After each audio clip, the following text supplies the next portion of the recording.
Welcome, everybody. My name is Mikey Mhanna. I'm the Executive Director of Afikra. Nice to see you here. It is my honor to welcome our special guest. Kamal Dib is a Canadian-Lebanese scholar and professor of political and economic studies. He has worked as a director of economic and social research in the Canadian government for 15 years. He's held many positions related to economics and finance and labor. He is the author of many books related to those subjects, and currently is based in Canada. We are going to be talking mostly about his books, Warlords and Merchants, as well as his series of books about Intra. Kamal, thank you so much for joining Afikra Conversations. Thank you. I should say, Dr. Kamal Dib, but if you'll permit me, I'll call you Kamal for the rest of the That's interview. fine, yeah. Great. Kamal, it's a really honor to have you here. I'm curious, if I believe you grew up in Lebanon as a child. And so I'm curious how interested you were in economics and political theory and sort of economic and politics and the intersection of those two disciplines as a kid growing up. How soon into your childhood did you know, I think I want to study this stuff? Yeah, it's easy to answer this. It's related to what the Lebanese have, which we call the Canaanite guilt. That is, if you grow up in Lebanon and the Levantine countries in general, and you drank the water there and ate the food, it remains under your skin. So although I came to Canada as a child, yet the memories remained from childhood, and also the upbringing from my parents required that I read a lot of books outside my schoolwork. Yeah. So eventually I became interested in the history of the region, and also the liberty and the new horizon of Canada gave me the capacity to look at things from far away with the objectivity and academic view. And what happened is when I was in third year university, I started reading material, and the professor required a paper. So it was a third year course on third world development, and I asked him to write something about Lebanon. And happily, I found a 20-page article about Intra. I haven't read about Intra before in all the books I've read about on Lebanon and its history. So I became curious, especially when I found that it shed a new light on what's going on in Lebanon and the causes of the war and the aftermath and all that. So I wrote the short paper of 7 to 10 pages. Yes, go ahead. No, I'm going to ask, if I may ask, what year was this? In the 90s, about 95. And then it opened my interest, and I decided to write a book. So Warlords and Merchants is the effort of almost 10 years of writing and revising and changing and adding until it came out in London in 2005 in English. Yeah. So the Intra took only one chapter of that book. Yeah. Let's wait before you get into this. Let's come back to it, because I have a question about some of the biography, your own personal biography, before we get to that stuff. As a child, I'm younger than you, but as a child, I wasn't aware of Intra as a story. I'm curious, for you, were you not aware of its importance growing up? Was that a name you had heard as an important business story, or you didn't know it either? No, when this happened, it happened in 1966. Yeah. So by that time I was only like 2 years old, and it wouldn't ring a bell. And by the time I came to Canada and studied and went through university, I still did not hear about it. Yet I was reading here and there by authoritative, or let's say authorized books or articles that Intra was by some Palestinian guy whose name was Yusuf Baidas, and he was a thief, etc. So I just skipped over it and just went ahead to complete the story. But as you know, in academic standards, when you doubt something, when you doubt 1%, then you have to doubt 100%. So my doubt into the affair of the Intra crisis of 1966 led me to doubt the entire modern Lebanese history. And that was the genesis of my first book, which is Point de Départ. It's a point of departure for me into the more 20 books that I wrote after that. Yeah. So on the screen here, for those who can't see the screen, you've written about Syria, you've written about Iraq, you've written about culture, you've written about a lot of different stuff. As I mentioned at the beginning of the call, I'd like to focus on Warlords and Merchants, which is published in English, as well as a trilogy focusing on the Intra Empire and Money Sharks, with 3 different characters that you focus on, one in each book: Beidas, Roger Tamraz, and Rafi al-Hariri. So if we may, if it's okay with you, I want to understand a little bit about each chapter, some of the chapters of Warlords and Merchants, and then have you tell a little bit of the story about how these 3 figures are connected and why it helps tell the story from your perspective of the 20th century Lebanon and the making of where Lebanon is in the 21st century. So let's talk about Warlords and Merchants. This book is quite expansive in its scope. It came out in 2006. It helped me understand the framing of this book, why you started it, where you started it, time-wise, and what you were trying to achieve in this book.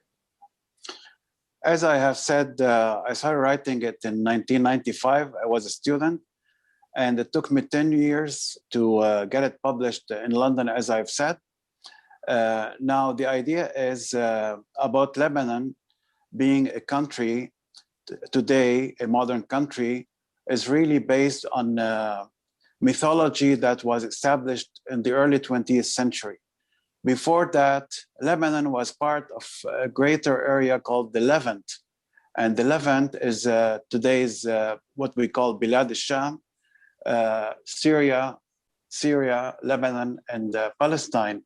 And the areas closer to the coast, to the Mediterranean coast, were inhabited by various religious groups.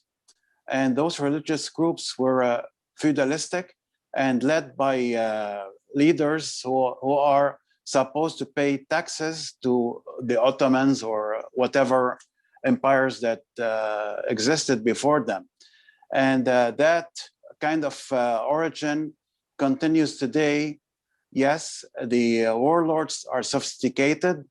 They travel the world. They use the latest technology. They own TV stations. They own universities, hospitals, etc.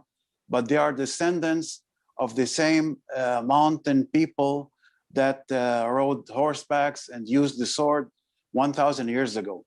So there is a continuity, and the problem that I try to explain in this book is that no matter how the world progress and how modernity invades Lebanon in several facets, let's say globalization or democracy, etc., the basic elements of the warlord society remains. Now, of course, there are modern elements, modern political parties, modern business people, but the basic feudalistic structure remains. Now, the merchants happened in the late 19th century after the penetration of French capitalism of the Levant. And this penetration was more successful in what came to become Lebanon. So the merchants are essentially outside this warlord structure of the mountainous and remote regions of the Bekaa Valley and elsewhere. And there was a happy marriage in the early 20s between the business people and finance people of Beirut, who basically came also from Aleppo, from Damascus, from elsewhere in neighboring Syria. And that created the Lebanese Republic. And the philosopher, or let's say the motivator behind this, was a banker and intellectual, Michel Chiha, who co-authored the Lebanese constitution. And from there on, if you try to really understand what's going on in Lebanon, you will say it's un mariage. It's really a happy marriage between the ancient warlords and the new merchants or the modern merchants. Let's pick up by way of testing this theory. Any period you want. In the 1990s, the merchants were represented, for example, by Rafik Hariri, and the warlords were the triumphal militias or warlords, Nabih Berri and Walid Jumblat, and whatever remained of the Lebanese forces of Ilih Baika. So then you have this, and today in 2021, you will find the same alliance of warlords and merchants. So basically, I'm happy with this, with the thesis of the book, because no matter what time passes, and the second thing is that this book was translated into Arabic in 2007, and it's selling fast that it is today in the 7th edition. So let's instead of stretching across decades, before we get to that, I want to understand the interaction between these groups. What was happening at the formation of the Republic? Why is there a chapter called Bashar al-Khoury and Michel Chiha? You talked about Michel Chiha. What was the interaction between the political class and economic class? Forget the warlord title. Forget that word entirely. Let's actually, if it's okay with you, for the sake of the conversation, let's be a little more precise about this. The political class and the economic class, how were these two classes intertwined at that point? Sure. In almost every chapter, I did my best to bring in a personality from the warlords and personality from the merchants. And in this particular case, Michel Chiha, who is Roman Catholic, that is Catholic of the Latin, right? Because in Lebanon, we have Greek Catholics who are not to be confused with the Roman Catholics who also adhered to Rome. So he was Roman Catholic, not Greek Catholic, and his origins are in Iraq. So Michel Chiha and family, and they married to fortune and to banking with the Pharaon family. And they established the Pharaon and Chiha Bank. Now, this gentleman studied law, and he became co-author of the Lebanese constitution. And behind him, almost 500 business people who lived in Beirut and who essentially came also from Damascus and Aleppo, as I have explained. Bashar al-Khoury was a lawyer, but he was also a child of the feudalistic warlords. He came from the Shuf region, and his family participated in the local autonomy of Mount Lebanon under the Ottomans. So I'm saying there was a happy marriage. Now, Michel Chiha and Bashar al-Khoury are related through marriage and through cousins, inter-cousins, etc. Now, multiply that by, let's say, the Bankers Association in Lebanon.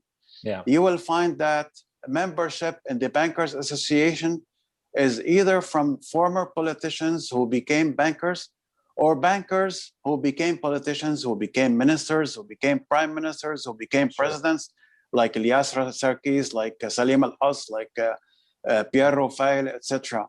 Or, for example, Henry Pharaon. So in every aspect in Lebanon, you will find the marriage and the close relationship between these clannish families whose origin is either in big money or in feudalistic background. Okay, just for the sake of time, if we keep on going down the chronology, there's a chapter also dedicated to Bastani and Shamoun. Is it essentially the same? Is there something interesting that you're uncovering in this chapter that you think is worth mentioning, or is it basically the same thing? Yes. Now, in my estimate, Camille Shamoun plus the president who came after him, Fouad Shahab, are the best two presidents in 100 years of Lebanese history. Basically, Kamil Shamoun was the person who took seriously the integration of Lebanon. So he introduced Lebanese folklore, which was unknown before. Remember that we are talking in 1952.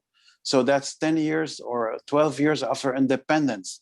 Half of the Lebanese population still recall Lebanon and Syria being one country. So you need to change that. You need to establish national identity. You need to establish belonging to the new generations. And that was successful because by 1970, people who were born in Lebanon identified themselves as being Lebanese and nothing else. And that continued today. Now for Emil Bustani, he was let's say, the forerunner of Yusuf Baidas. He was a Lebanese businessman, open-minded. He meant well. He pushed for openness towards the Arab countries. He dreamt of Lebanon being part of a larger Arab market, common taxes, common currency, etc. And he established the company called CAT, from Caterpillar for construction, CAT. Yeah. So Emil Bustani and Kamil Shamoun in this chapter present something positive about this happy marriage of, quote unquote, happy marriage of warlords and merchants. Okay, great. I want to talk about, now I want to switch to really talk about banking. Okay, so in the transition between the 1940s to the 1960s, I have a graph on here about the total number of deposits that really skyrocketed during the 60s and the number of banks that skyrocketed. In 1945, there were 9 banks in Lebanon. By 1966, there were 93 banks in Lebanon. If you can talk about how these statistics correlate or are indicative of some of what was going on, some of the regulatory changes that were happening in Lebanon at the time, some of the deregulation, and how this is related to the story of Intrabank and Yusuf Baidas. Yes. I should say that after the Korea War in 1952, Lebanon had a lot of gold and a very strong currency. And also it had a stable political and economic system to the extent that it was an oasis, a paradise compared to other Arab countries. For example, Iraq and Syria and the Arabian Peninsula and Egypt, the main countries of the region, were in turmoil and revolutionary change. So a lot of people, either people escaping to Lebanon to deposit their money in their banks, and also or Palestinians who came with a lot of capital from Palestine when it was what was occupied in 1948. So Lebanon benefit from this. But I should warn here that 50% of the banks that were established in Lebanon in the late 50s and the early 60s were for prestige and not for profitability, not for business reasons. In Lebanon, to become part of the elite, the political elite and the controlling structure, it's good to have a bank, even a losing bank, even a bank that exists on paper, because it was a prestigious thing to do. Yeah. And the evidence of that is that after the Intra crisis, the number of banks collapsed by half. And Lebanon was hit by a financial burden that meant it's the end of Beirut as an international financial market. Now, another reason was because Lebanon had no central bank.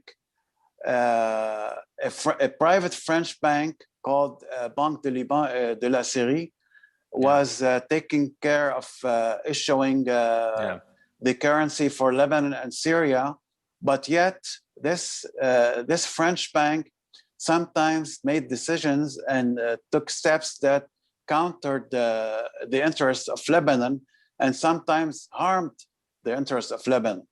So in 1964, Lebanon established a central bank, but by that time it was too late because by the time it was created, it was only 2 years before the collapse of the banking system in 1966. Yeah, let's back up a little bit. So if you can just shed some light on who Baidas was. He was born in Jerusalem, Palestinian, Lebanese.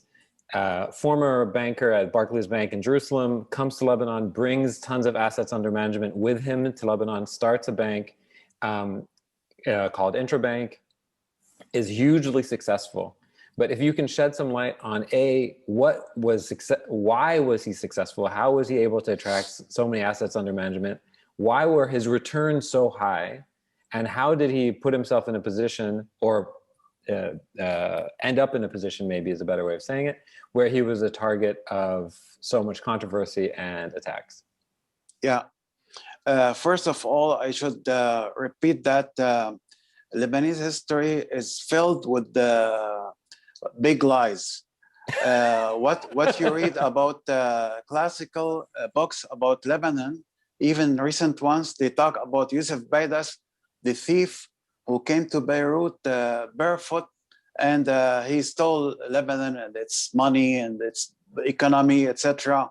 And my research uncovered that that was totally unwarranted and untrue. Eventually, he became a very patriotic Lebanese, and he was kind of the Howard Hughes or Getty or the big companies or banks that made America what it is today. Yeah, he was like a Rockefeller type character. Yeah, Yusuf Baidas is half Palestinian, and there are references that were published in Lebanon deny that. His mother was from Baskinta, Abu Rus, and his father, Khalil Baidas, is from Jerusalem. He came from a family of wealth, not of poverty. His father, Khalil Baidas, wrote 40 books, and he was a genuine member of the Arab literary Renaissance. Yeah. Yusuf Baidas, also from Greek Orthodox family, is a cousin of Edward Said, the Palestinian-American thinker from Columbia University. So Yusuf Baidas first worked in the English bank Barclays, and it's a Jerusalem branch. And then the Palestinians in Jerusalem in 1931-32 established the largest and most important bank in the Arab world, the Arab Bank Limited by the Schumann family. So Baidas first became fast the director of the Jerusalem branch.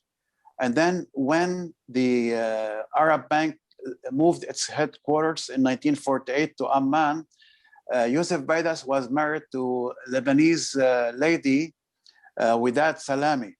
She is the nephew of the vice speaker of Lebanese parliament, Munir Abu Fadl, of the Abu Fadl Orthodox family. So he sent his family to Beirut, and he followed them, where he established an exchange office. And with his colleagues, Palestinian financiers, he opened this exchange office in downtown Beirut, and it's called International Traders. And at that time, there was no internet or email or whatever. There was telex. So the telex name of this business took the N from international and Tra from traders, and it became Intra. And when they opened the Intra Bank in 1952-53, it was called, kept the same name, Intra Bank. Now, Intra Bank, with the brains, the genius behind it, and the big capital that it had, quickly attracted funds from the Gulf states, who started to witness flows of oil money, and the rich people from Iraq and Syria and the Palestinians and Jordan. Kamal, can you speak? So that's when it became like the first bank in Lebanon in the early 60s, to the extent that the next bank in Lebanon should take place number 15 after Intra Bank. But can you speak to what's interesting about Intra Bank, from my understanding, and correct me if I'm wrong, what's interesting about them is that he's not a genius because he wears a nice suit, right? He's a genius because he has, they employ specific investment strategies that are really pioneering at the time. Can you talk a little bit about his investment strategy, in particular, going after illiquid assets, real estate, new asset classes, because I think this is remarkable. Yeah, actually, when the Lebanese authorities asked Interpol, the international police, to arrest Baidas in 1967-68, the Swiss authorities arrested him, and they investigated the matter, and they told the Lebanese that whatever Baidas did wrong in your eyes is totally innocent under Swiss law. So that really exonerated him. Now, to go back to his investment strategy, there's one chapter in the book that talks about his investment strategy. He sat down in his office in downtown Beirut, and he studied Lebanese commercial law. And there was nothing against mixing short-term banking, which is deposit on demand, versus long-term investments. Yeah. So he bought gold, and he bought property, and he bought hotels and telecommunication, and he bought, for example, the shipbuilding in La Ciotat in France, and Radio Orient in Beirut, and then he studied Hollywood. He liked American movies. So he looked at how the major studios operate, and he said, I want to make Lebanon like California, and I want to have the Bekaa Valley like Los Angeles and it's Hollywood. And he established Studio Baalbek, and he produced some of the best movies that are really the pride of Lebanon today. And he asked the people who make movies to focus on the ancient Roman ruins of Lebanon and the natural beauty. So the Egyptians took the hint, and you start seeing Baalbek and the cedars, etc., in the Egyptian movies, and that flourished after him. Yeah. So his mixing like this, and his attractivity of bringing in Arab money, Arab funds, and the facilities he gave. People should understand something about the consumer mentality of the Arabs. For example, he tells Arab emirs or princes or princesses that it's enough to show your ID or business card at any of our branches to give you your money. No checks, no investigation, nothing like that. His London offices of the Intra bank had the same building of Middle East Airlines, which was owned also by Intra bank. And today it's still owned by the descendant of Intra bank, which is it's owned by the Bank of Lebanon, but the Bank of Lebanon also, only when it took control of Intra bank in 1970. But about the London branch, the customers of Intra bank receive limousine service from the airport. They are taken to the hotels. They are fed. They are treated very well. So I'm giving some of the basic examples of what kind of things that he brought to the Arabs. So one emir from Dubai, he heard the rumors about his losing money. So Baidas invited him to his office, where he had gold bullions on his desk, and he said, "Do you want your money in the gold bullion or in dollars?" So he said, "No, I trust you. No problem. I keep my money."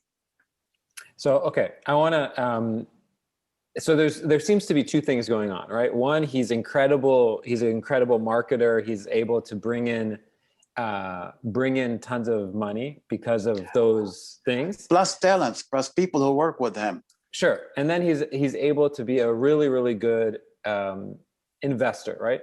He's investing in distressed assets like Middle East Airline, converting them to profitable businesses. But at the same time, he's also considered to be, an arrogant figure who creates a bunch of enemies. I'm going to read a report from a 1960s U.S. Embassy report. And this is a direct quote from a report. You can look it up online. Beidas has been, this is a 1960 US Embassy report. Beidas has been the key figure in obtaining these large accounts by his smooth, convincing talk and by the clever manner of inflating the ego of prospective clients.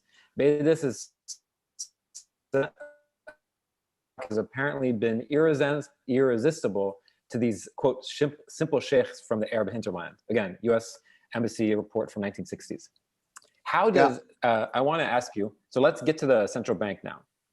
How does it get to the point where a hugely successful bank begins to declare bankruptcy? What is happening? What is the tiff between the central bank, other bankers, and Beidas? It's really a very long story, but I tried to explain just a little bit. When the crisis hit in 1966, the central bank was only less than 2 years old, and it took the central bank 1 or 2 years before it really started to take place. But the collapse of Intra took 2 days in the fall of 1966. Beidas was surrounded by enemies, the enemies being the club of the warlords and merchants who ganged against him for greedy purposes. I give one quick example. One former prime minister, Saeb Salam, he asked him to loan him $5 million to build a palace south of Beirut, and Beidas refused. Another one is the vice president of the Bank of Lebanon, Edgar O'Gorlian, who told him, you are Palestinians and the Lebanese don't want people to steal their economy. Yet Beidas was polite. He did not tell him that you are Armenian and your parents came from Aleppo in Syria. So there was this racism element where people in Lebanon, or let's say the upper elites, called the Palestinian refugees as two-bit Palestinians, Sha'fet Falastini, in their racist way. So they really, it mattered a great deal to them to reject the idea that some Palestinian businessmen and women, coupled with their allies inside Lebanon, should take over the banking sector in Lebanon and replace them as the movers of the Lebanese state. So that was their fear, but they did not really do their job of developing the country, helping its people. They are filthy, wealthy, and they wanted to destroy their bank to their interest. Now I give at least 20 pieces of evidence around this. So would you say, Kamal, yes? Just for time's sake, would you say that the book, I mean, to me, listening to you now, it seems like the book is in defense of Beidas. It sounds like that's not truly, but it's good you ask about that because your questions are driving towards this. But I mentioned in the book, there are chapters in the book that talk about his characteristics and his personality. For example, he was a womanizer. He did not share his thoughts and decisions with the board of directors or with the managers of the various let's say branches of the bank. He wrote things on pieces of paper and put it in his pocket and did not reveal them to other people. Some of the decisions he made, for example, the mixing and matching of assets and liabilities, all that revealed that he made several errors. I'm talking here about the criminality of the people around him in Lebanon, who decided one night on 17th October that Intra should be shut down and that those thieves should take over its assets and spend it on themselves. And today you will find that the way they divided it, for example, they divided it into Intra Investment Company. Yeah. I don't want to reveal it now, but you read in the book which warlords in 2021 control that. Middle East Airlines, who is the boss, who are the employees, who are the managers, etc. There are 180 companies that used to be owned by Bank Intra and you go after them, who took over the property, who took over the buildings, the companies inside and outside Lebanon, the hotels, and you will find what happened. So it's really small. It's a small change to talk about how bad, quote unquote, was Yusuf Baidas. Instead, you should focus on really the people who destroyed the largest bank in Lebanon and destroyed basically the banking sector in Lebanon to benefit themselves. Yeah. And just to put in perspective, I may have this quote wrong, but I think at its peak, it controlled 60% of the deposits of the country. Yeah. Yeah. So it was it wasn't the biggest bank by a small shot. It was the biggest bank by a long shot. But also in the Arab world, because 2-3 years later, you start seeing the big giants from Iraq and Arabia and the Arab Bank Limited from Jordan. Okay, I want to talk about Tamraz. So Tamraz was an investment banker, the CEO, I believe the CEO of Kidder, Peabody and Company. And his story is intertwined with Baidas' story and the story of Intra Bank. After, I believe it goes into receivership, or he's supposed to come, it's taken over by the central bank. Explain this, what his role is with Intra Bank. For the sake of time, I will just speak very briefly about this. He was not CEO of Kidder Peabody. It's a big finance house in the Wall Street in New York. Now, Roger Tamraz was born in Egypt and lived most of his time before coming to Lebanon in Egypt and few years in the United States. He graduated and he found a job when he was 25, 26 years old in this company, Kidder Peabody and Company. And they sent him to Beirut to look how he can make business for this company with the Bank of Lebanon.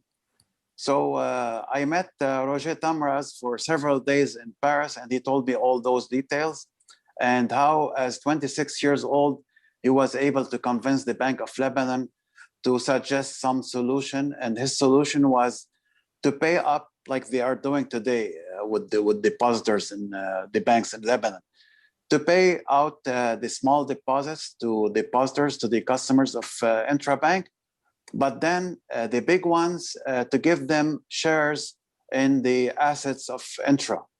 So this way, the big shareholders became foreign governments of Kuwait, Qatar, and United States, and some Lebanese business people.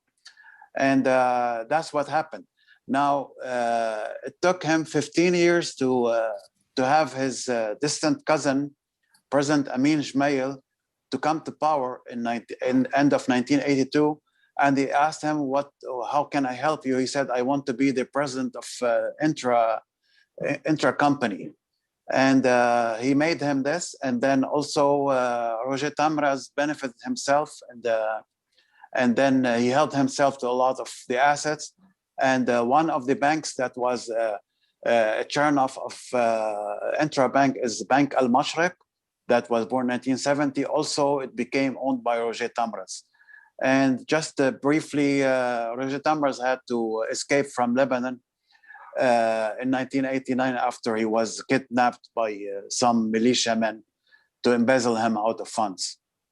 So that's just a little take on this second volume of the Intra trilogy.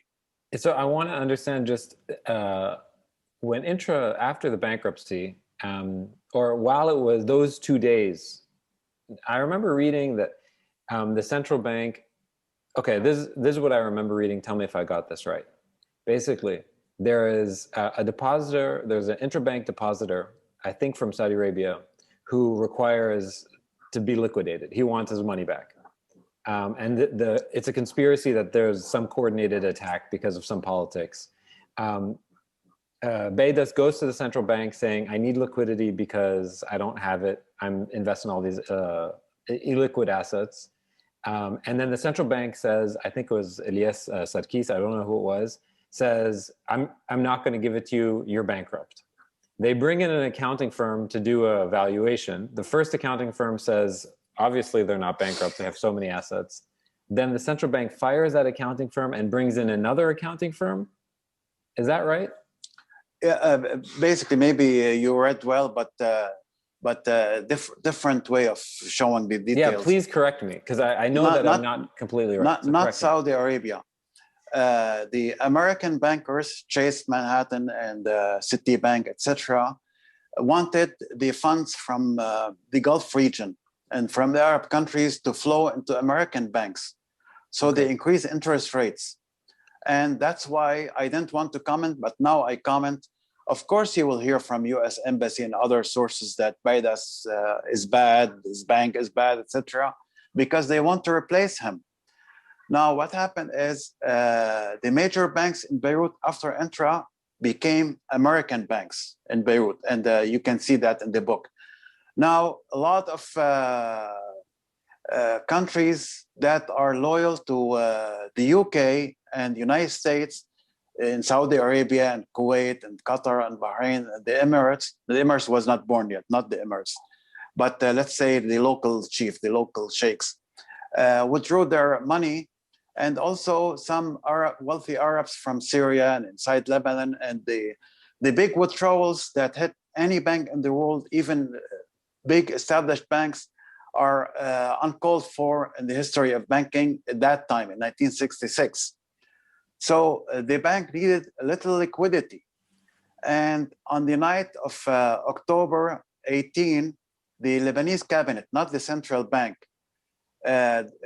issued a decree to help banks, because then, people did not only invade the branches of Intra Bank, they lost trust or confidence in all the banks of Beirut. Yeah. And people rushed to withdraw their money from all the banks. So on Sunday, October 18, the cabinet, the Lebanese government issued a decree to help all the banks with liquidity, except that's one element, except Intra Bank. Yeah, that's so right. So this shows you the element of criminality. Why you wouldn't help the largest Lebanese bank?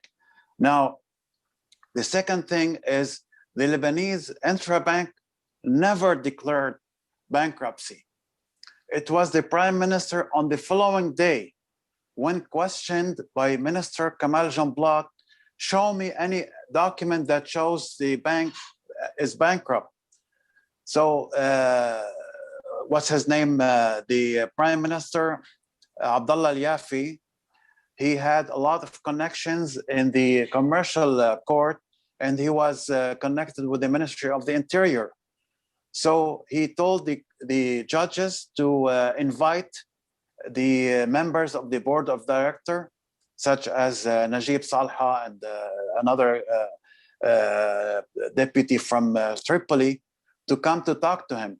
And he threatened he would arrest them unless they sign documents that they are filing for bankruptcy. So it was really under threat and under fear that they signed those papers. Two British finance consulting declared in their reports that we cannot say that Intra is bankrupt, and they were paid their fees and their on the expense of Intra Bank, and they were dismissed, and they couldn't find anyone to say that Intra is bankrupt.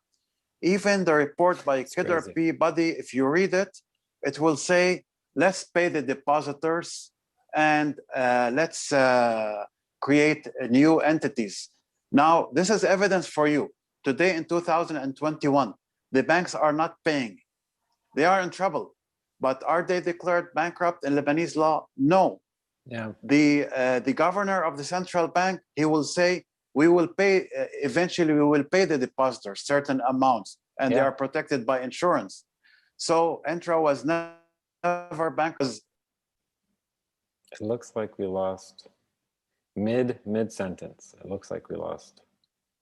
Yeah, as we wait, if anyone's interested, just because it's hard to find Warlords and Merchants online, Fawaz Trabulsi has a really, really great PDF online that you can find about the social economics of Lebanon in the 20th century.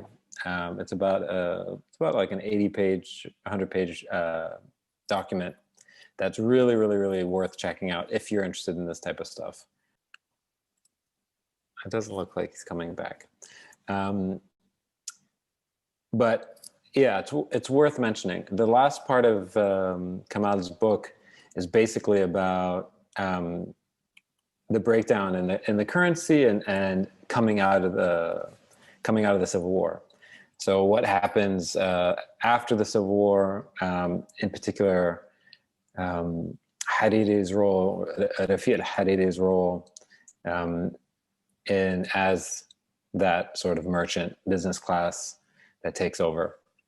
Fadi's question. I'll read Fadi's question. Hi, Fadi.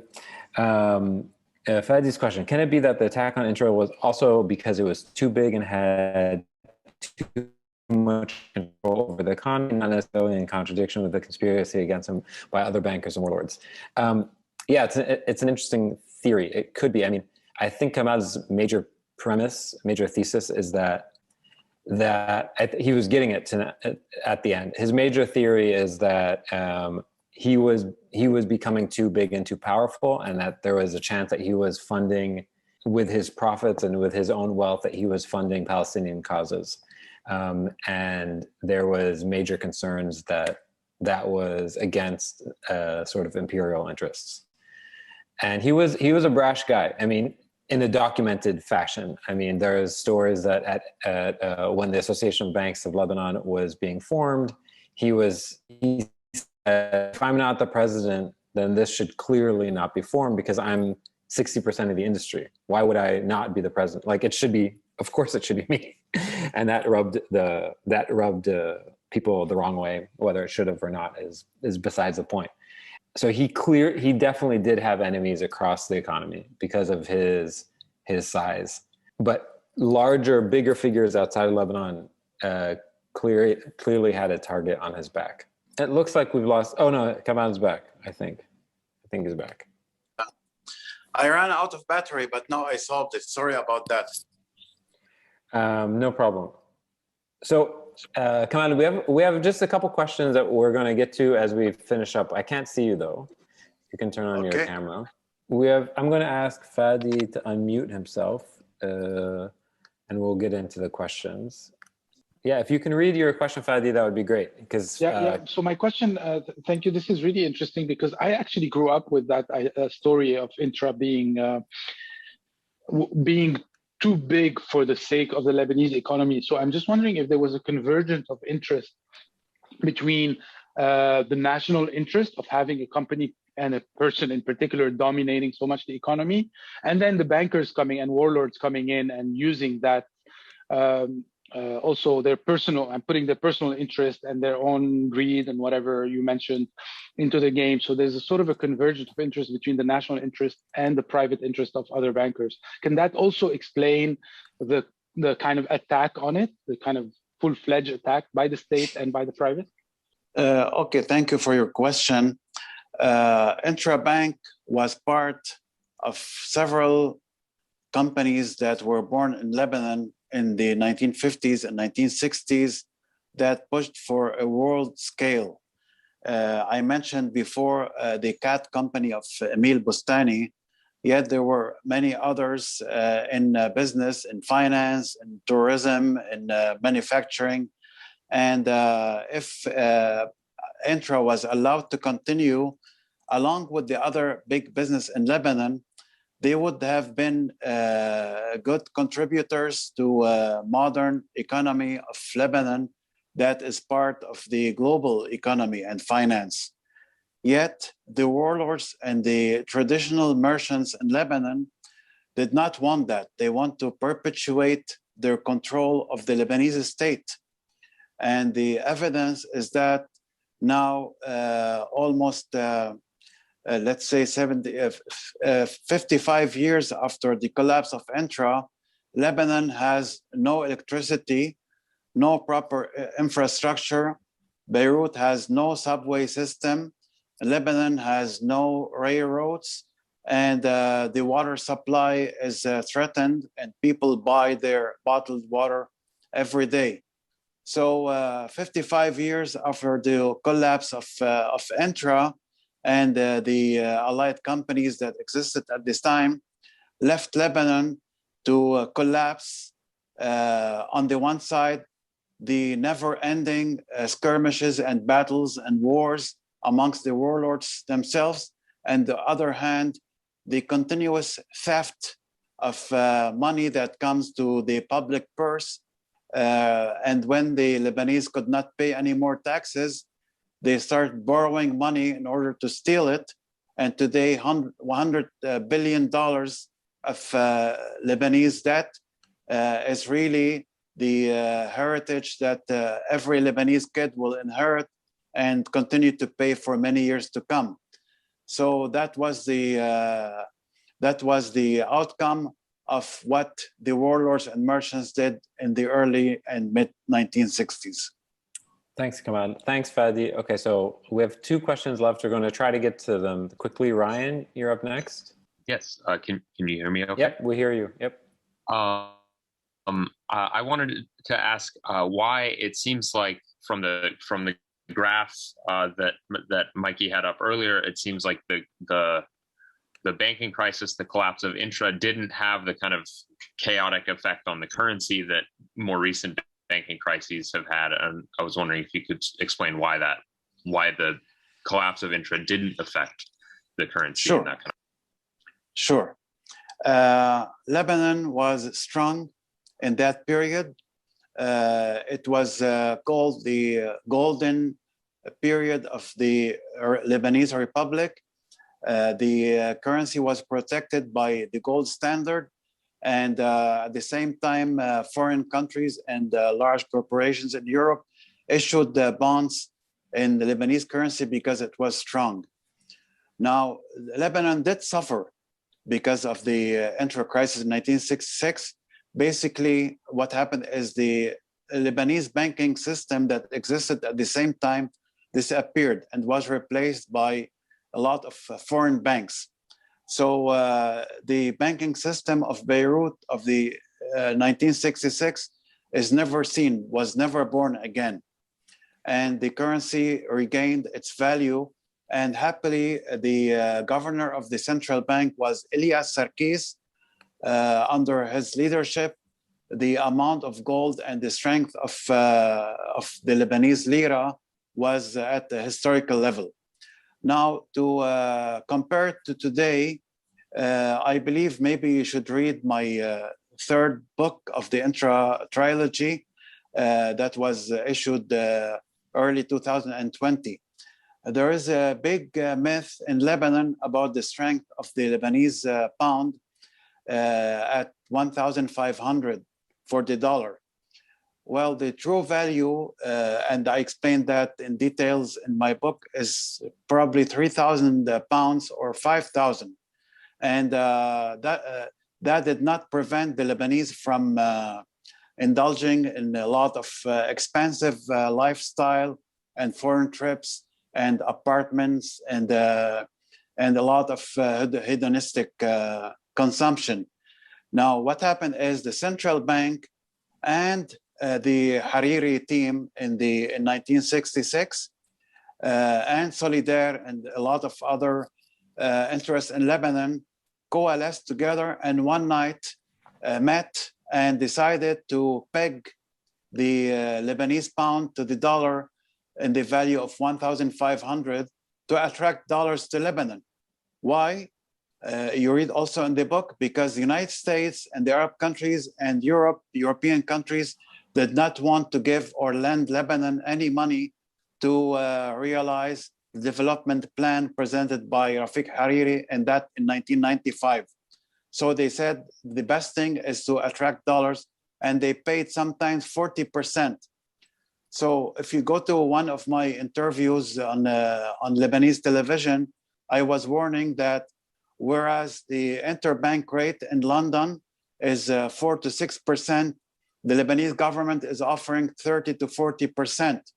It's unbelievable, and it's terrible, and the debt is going to be 200% of the gross domestic product of Lebanon. I said that 20 years ago on Lebanese TV, and you can see it on YouTube. And the person that was also participating in this against me, and he was saying, no, it's untrue. It's Lebanon will grow and we'll have this and we'll have that. And now you see the reality. So it took only a little push in October 2019 to show how fragile and how weak the Lebanese currency was. And the banks acted in a way that showed, going back to 1966, what the banks did is to declare their bankruptcy. I mean, by definition, I studied it 25 years ago in money and banking. The default of any bank of payment to on demand means a sign of a failure or bankruptcy. And that's what happened in Lebanon. Now in Lebanon, they find twisted ways and closing this day and closing tomorrow and having several rates of the exchange rate and denying the fact that the banking system in Lebanon is failing or has failed already. So there's a big difference, to finish off about your question, between what happened in 1966 and what happened in 2019. Okay, we are over time. So if anyone needs to go, we can go, we can take off. Kamal? Yes? Kamal, do you mind if I open up to one final question? Yes, go ahead, go ahead. Okay, I'll ask, this question comes from my dad, actually. So there you go. Yes, Kamal, thank you, Mikey. Kamal, I just have a quick question to you. The Lebanese survived the 85-90 devaluation of the Lebanese currency from the 2.5 Lebanese pound to a lira, while it reached the 2,500, which is 1,000 times. And then within a few years, it went down, like you said, the Hariri clan brought it down to the 1,500 and pegged it. How come right now they are not swallowing a 10 times devaluation from the 1,500 to the 15,000, whereby they survived 1,000 time devaluation? Yes, I don't want to spend time on the 80s, but talk about today. The reason the dollar is so high in Beirut, not because it's supposed to be high, it's for political instability. There is no government, there is no functioning state in Lebanon. That's the major reason. The day that a government is established and foreign confidence is reestablished, you will see that the dollar will go down and that the Lebanese pound could go around 5,000, 6,000. Why I'm saying that? Because you need fundamental economic reasons for currency to devalue or to have a free fall like what happened in the late 1980s. Basically, Lebanon received $6 billion through money transfers last year. And this year, it's supposed to be 9 billion to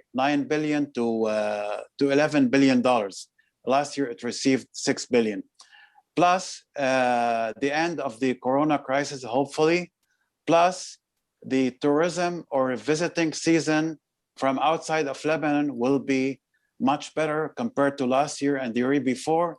And the fourth factor is that consumer behavior in Lebanon has modified, such as, whereas, as I explained, the Lebanese wrongly and mistakenly imported 19 to $20 billion worth of stuff from the outside. This year, they might import only 7 billion. And in economics, the value of the currency depends on how much it's a trade balance, the imports and the exports. So there is no reason at all for the dollar to be so high. It's only for political situation that is really bad that is causing this problem with the currency. Okay. Thank you. Thanks so much. What about your questions, your standard questions, Mikey?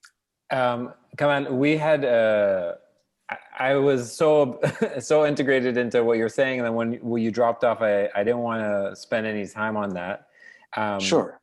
But for recording, like if you want to record this, so we finish off, because it was my mistake when my battery ran out. If you have time, I'm happy to do it. I mean, very sure, quickly. Let's go through them. Yeah, sure. Okay, so what are you reading or watching right now? I'm reading on believe it or not, on the Corona crisis. One book is called The Coming Plague by Laurie Garrett, and one book about how humanity is destroying species in the world by Elizabeth Colbert, The Sixth Extinction. And the third book by Canadian author Naomi Klein, This Changes Everything, Capitalism and the Climate. So basically, I'm trying to find out why this happened in the world, where humanity is going, why the focus is always on short-term solutions, why governments over the past 40 years spend less on health and education and more on other issues, etc. So that's what I'm reading these days. Yeah. Okay. Who would you love to shadow for a day, past or present? I'm always an admirer of the German philosopher Jürgen Habermas, who is the last living philosopher of the Renaissance philosophy, going back to Immanuel Kant, who dreamt of a universal humanity and international citizenship, etc. So Habermas, living in Germany is a particular interest to me because he talked about civic citizenship compared to the racial citizenship. You know, it's no coincidence that France is called France. That means country of the French. And Germany is country of the German, and Italy, country of the Italians. To Habermas, those are misnomers. It shouldn't be the case. They should go to civic citizenship that emphasizes contribution rather than the blood relation of citizens. He also talked about citizenship in the public sphere. Watch a country. And Lebanon is a typical example of a dictatorship. You will find that the sphere, such as the media, is controlled by the warlords. This individual has little say, and this is a test of democracy, where all the media outlets, including the internet, including social media and the television, etc., is controlled by the people in power. So for Habermas, it's a test of democracy when you see that citizens are really participating in the public sphere in running their affairs or not. Just two examples of his fascinating thoughts to me. Interesting. I know you had a problem with this question, but I think I know the answer to this question. What do people most misunderstand about your work? I think you already hit the answers to this, which is, I wonder if people think that you are defending Beidas versus trying to reveal the true nature of what happened. Oh, okay. If you are, actually, I wrote 21 books. So to focus on this one, it doesn't matter to me this angle because I'm Canadian first and foremost, and I write what objectivity and academic training gave me. Now about this, that means people either did not read the book to find the passages that really show the bad side of Beidas. Actually, the first chapter is about that, how terrible sometimes was what he did. And the second thing, it's still in 2021, in the interest of the warlords and the merchants to continue to show him as the devil, as a bad person. One quick example, one journalist in Lebanon, very popular, was paid $300,000 to produce a documentary to show how Beidas is terrible, because that's their way of replying to my book. Also, it happened that a nephew of the Palestinian finance minister told me that his uncle visited Beirut, and he said he wanted my book about Yusuf Beidas from Jerusalem. And then they said, why did you want this book by Kamal Dib? Yusuf Beidas, we know about him. And they gave him a 100-page booklet. He read it in the airport, and it talks about Baidas the thief, Baidas the bad person, Baidas who wanted to take over Lebanon. And it's a pamphlet, it's a propaganda pamphlet published in 1969 to show how Baidas is terrible. So one way of redemption for me is that since I published the first volume in 2014, people now know more about what happened to Lebanon, and people talk about Yusuf Baidas, and they know about him. And even when you visit Google and mention that name, you will find a lot of hits compared to unheard of him, or people don't know that this person or this bank existed in the past. Yeah. Okay, last question. I'm going to ask you to be a little quick. Whose work do you admire or are inspired by, if you were to give a recommendation for somebody we should check out? All my life, I will continue to be a student of my friend George Corman. He was finance minister in Lebanon for 2 years, but aside from that, he wrote over 20 books about Lebanon and the area, and I'm always inspired by his work. And when I write a book, I ask myself, would George Corman wrote this book this way? Because he mixes social and economic aspects of a study. And I should also add that I was inspired by my friend, the late Patrick Seal, who advised me, when you write a history book, try to write it as a story, because people do not like too much theoretical or words from here and there to show how academic and difficult to understand. Simple history requires simple story. Okay, everybody, thanks for joining. You can find Kamal's information and his books online. Just search his name, very easy to find. I posted a link in the chat. Was this good? I'll send it in an email as well. And support us, keep our work going and growing. You can go to afikra.com/support to join the hundreds of people around the world who make this work possible. And join us. Our next event is on Saturday. We are collaborating with the Shabak Festival in London, one of the big arts and culture festivals focused on the Arab world. Excited to be able to partner with them on this stuff. So look out for that information online. And Kamal, thank you so much for sharing your time and your perspective with us. This was hugely informational. Thank you very much. Thanks so much. Bye, everybody.